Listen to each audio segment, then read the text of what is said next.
thousands of people remain without power after a weekend ice storm made its way through central and eastern Ontario. Several municipalities have declared states of emergencies as cleanup and restoration continue. Dale Manukduk has this story. Thousands of trees split at the trunk, water flooding entire backyards, and large branches dangling from power lines. Snap, crackle, pop. Oh, banging, banging, banging everywhere. Well, if you look around, it's almost like a tornado hit. The aftermath of a weekend ice storm that pummeled Oro-Medonte and other areas of central and eastern Ontario. Through it all, Tyler Everett is managing to stay positive. Yeah, like I said, a lot of firewood this summer. The gas station along Highway 11 closed due to a power outage affecting most of the township. Most of our roads are impassable within the township, and we got over 600 kilometers of paved road in the township. Further north in Orillia, a similar story. Well, we have about 15 or 16,000 locations. Probably about 75% of them are without power. Obviously, we had significant ice storm with trees down. It's still an active scene very much. The active weather over the weekend left more than 700,000 customers without power. About half have been restored by Monday afternoon. The ongoing weather that continued to build up, and as they were restoring power, which they've restored to more than 358,000 customers, outages continued to occur. The long duration freezing rain event for certain places in southeastern Ontario. We had up to 2, maybe 3 centimeters of ice accretion in the hardest hit areas.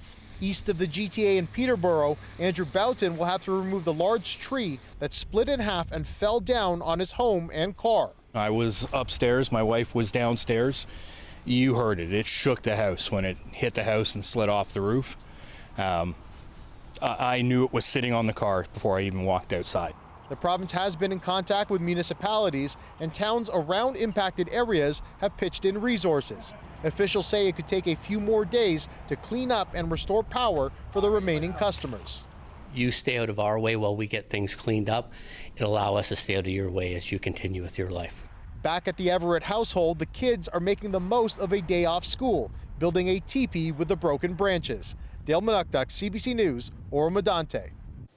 Ontario's ethics watchdog says a former Doug Ford staffer violated rules while pushing to remove clients' land from the Greenbelt. The move sparking backlash from the province's opposition leader. The Integrity Commissioner has made it very clear that there have been repeated incidences of a cash for access culture in this government. We see it again and again. That cash for access culture slips through the loopholes in the legislation.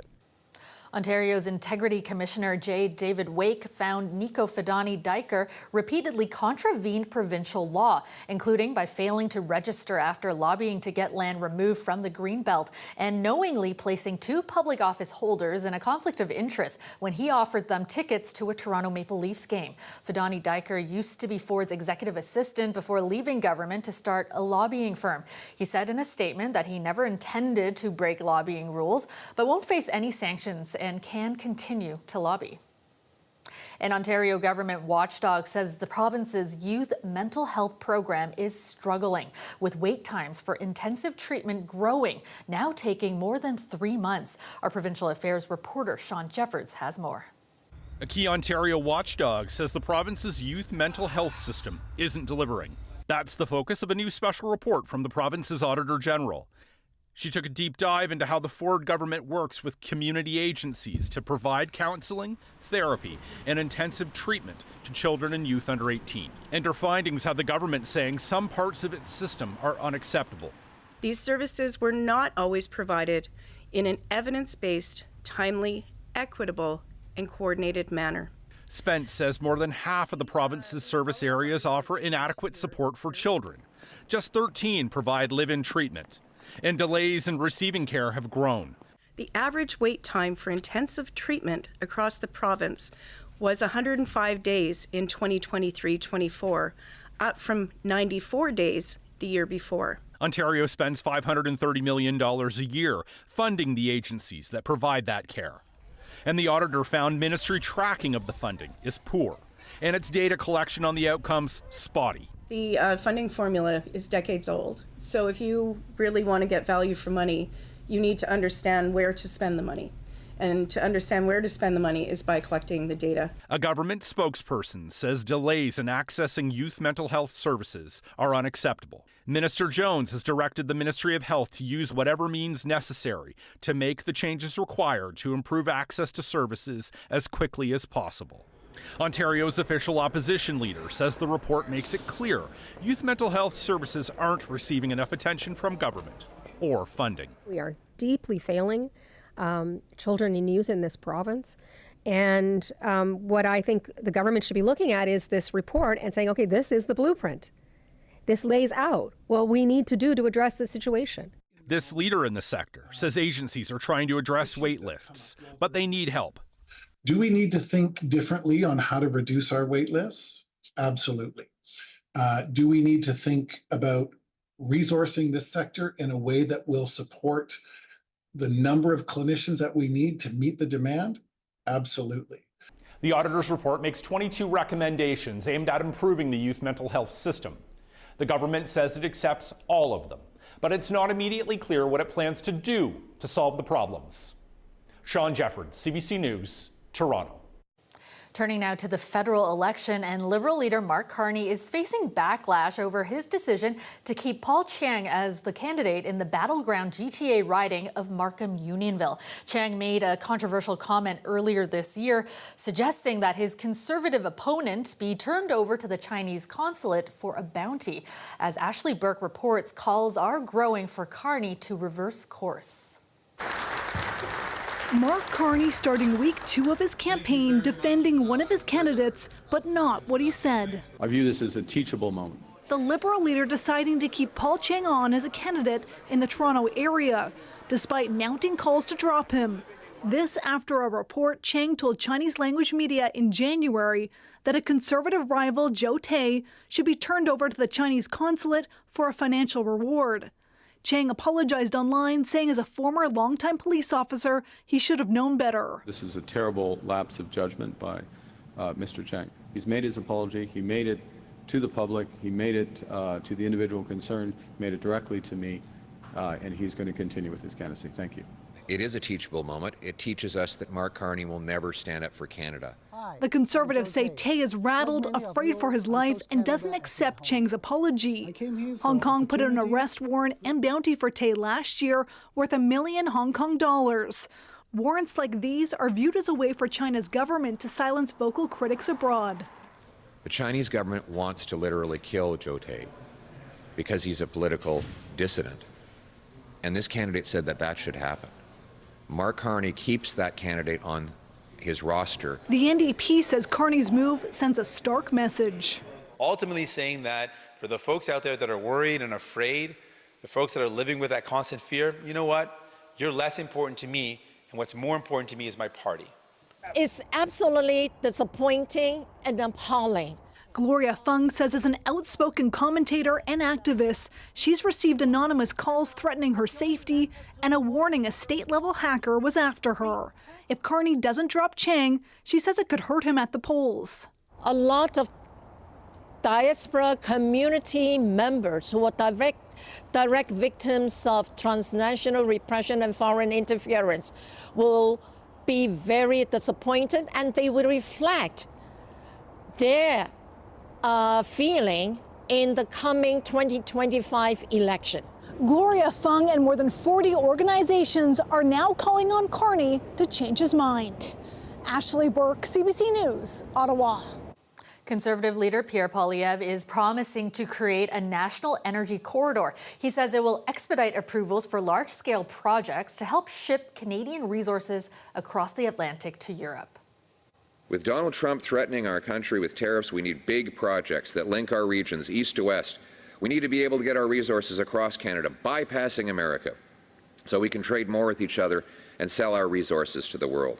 Poilievre says the corridor would lower dependency on the U.S. as the main buyer of Canadian oil. The Conservative leader also says he would first seek pre-approvals from provinces and First Nations for pipelines and other energy projects. He says that would allow Canada to guarantee long-term stability to companies making large infrastructure investments. There are some massive differences between us and the other parties. The fact that we want to eliminate entirely the fossil fuel subsidies, and Mark Carney wants to continue to give your hard-earned money to these highly profitable companies is wrong, and that's a big difference between us and them. The fact that Pierre Poilievre wants to let big polluters pollute as much as they want is a big difference between us and them. NDP leader Jagmeet Singh in Victoria today is pledging to kill oil and gas subsidies and to retrofit family homes. He says it would help people in low-income households improve insulation in their home or install heat pumps. The political leaders are putting a lot of focus on GTA ridings during this election campaign. And one city to keep an eye on is Mississauga, which has backed the winning party in each of the past 4 federal elections. Our Mike Crawley asked voters there what matters most to them right now. Political strategists believe this election will be decided in the Greater Toronto Area, perhaps nowhere more so than right here in Mississauga. That's why the parties are on the hunt for undecided Mississauga voters like Wahid Haider. What are the issues that you think about? I think inflation, the effect of taxes, the tariff. When you ask people here what's on their mind in this election, one name keeps popping up. Trump. That's my first thought. Obviously, Trump. Whoever can stand up to Donald Trump. But for others, the top priority is affordability. Cost of living, right? Just the overall cost, food and all those things, housing for those who need it. Being able to pay for your needs like food, shelter, your children. Create more jobs, lower the interest rate, and make life more affordable, because at the end of the day, that's what we want. We don't want to buy luxury stuff. We just want to be able to afford a living. This pollster says those views from Mississauga are reflected across the country. Day to day, the average Canadian is still mostly concerned about affordability. But when it comes to what's mattering to their vote, what we're seeing as the Canada-US issue is growing to be more and more important. There are 6 seats up for grabs here in Mississauga, and in recent elections, they have been a pretty good predictor of who's going to form government. In 2011, the last time the Conservatives won a federal election, every Mississauga riding went to the Tories. In the 3 elections since 2015, all won by the Liberals, all of Mississauga's seats went red. Dina and Bassam Majid are leaning towards the Conservatives. More towards change from what we had for the last little while. Definitely what we had was terrible. We would prefer somebody that is strong in economic knowledge and experience in that area. Tough out there with the Americans, what they're doing to us and everything else. I don't know if anyone can do anything about it. The party leaders have 4 weeks left to persuade voters that they can. Mike Crawley, CBC News, Mississauga. Amidst Ontario's measles outbreak, Toronto Public Health says residents may have been exposed to a confirmed case on Via Rail last Friday. The health agency is reporting a case of measles in a person who works in the city. You may have come into contact with that person if you traveled on Via Rail Train 82 from London to Toronto between approximately 6 and 11 in the morning, visited Pizzeria Libretto on University Avenue between noon and 4 p.m., or traveled on Train 83 from Toronto to London between approximately 4 and 8:30 p.m. Ports Toronto held their annual Top Hat ceremony today to usher in the commercial shipping season, with the first international vessel, or Salty, of the year arriving at our city's port today. This year marks the 164th annual Top Hat ceremony. The Port of Toronto's first harbour master, Hugh Richardson, initiated the idea to entice ships to bring materials into the harbour as early as possible each year, allowing Toronto, then a burgeoning city, to start its building season. The ship arrived from Brazil carrying more than 19,000 tons of sugar. As per tradition, the vessel's captain was handed a top hat and a $100 briefcase. This sign of good faith began way back in 1861. Welcome back. If you need to fill up your gas tank, it might be best to wait until tomorrow morning. Gas prices are expected to drop about 20 cents at midnight. The drop is linked to the permanent end of the consumer carbon tax tomorrow. The current average price per litre in the GTA sits at just under $1.57. Gas analysts say the drop should see a litre of gas costing around $1.37. Ontario Premier Doug Ford reacted to the expected price drop, calling the federal carbon tax, quote, the worst tax ever. Well, heads up, drivers. More construction is coming to the Gardiner Expressway. Crews will begin repair work on 5 bridges starting next week. And one section will be down a lane for about a year. It's all part of Toronto's multi-year plan to rehabilitate the Gardiner. The city saying the work is necessary to keep it operational. But as some drivers tell our Brittany Billette, they're not looking forward to even more congestion. A sight no one wants to see, but could soon get worse as the city prepares to start a new phase of construction on the Gardiner. Commuters are already lamenting. I'm pretty pissed, so but I mean, it's happening, so we'll deal with it. Right now we're dealing with this part of the Gardiner, right? And it gets to one lane right there. So I wait tremendous amounts of time to get through it. We take Lakeshore when we can. But now this is another part of the Gardiner. It just never ends, right? And like we're just used to traffic at this point. It's just a massive inconvenience, so it's a detriment to getting people to work downtown. As part of the next stage of the Gardiner Expressway strategic rehabilitation plan, the city says it will begin work on 5 westbound bridges, areas found to be in need of critical repairs. This is immensely necessary. This is an aging highway.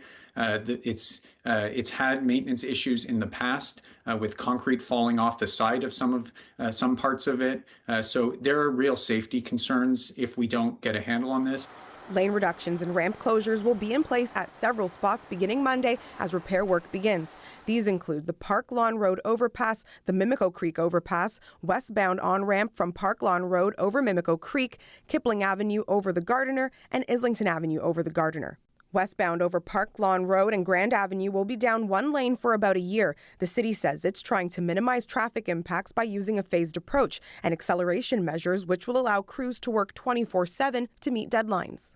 Construction is hugely frustrating and disruptive, but the alternative of it not getting done and then having to do it in an emergency circumstance is just so much worse. In about a year, Toronto will kick off the 2026 FIFA World Cup. The city says it'll pause construction from May to July to accommodate increased traffic from the event. But this summer, getting around might be tricky. In a statement, the city said temporarily lifting the construction closures for other events is not feasible. The city will leverage proven traffic management strategies to help mitigate traffic impacts during other special events. Toronto's already notorious for its congestion, and while some have adapted, I've switched to taking the train all the time, which is a good thing. Others say officials need to do better. I think that the city should take into account like the amount of congestion that there is in the city and then maybe plan the construction a bit better, because it feels like everything is happening all the time, all at once. And I don't know, it's just a lot to handle, you know? The city says this phase of construction is expected to be completed by November 2026. Brittany Billette, CBC News, Toronto. Speaking of road improvements, Mayor Olivia Chow was at the Good Roads trade show this morning. The conference brings together government officials and industry leaders from across the province to discuss ideas for creating better roads. For an employee not getting to work on time, a volunteer not showing up, a friend not seen, connection not made, we need good roads. And we know that you have the solution. Exhibits include alternative ways of tackling potholes, new camera technology for cars to keep drivers and cyclists safe, and of course, building streets that can handle the growing traffic in our city. Toronto band The Beaches was one of the big winners at last night's Juno Awards, taking home the Group of the Year award. Means so much to us. We're just 4 best friends from Toronto who wanted to start a band, so to be here is just an absolute dream for us. The Toronto band beat out other big names such as Mother Mother and the retiring Sum 41 to get this award. They were named Group of the Year last year too and have won 2 other Juno Awards in the past. Here's more from their smash hit Blame Brett as we head to break. Stay with us.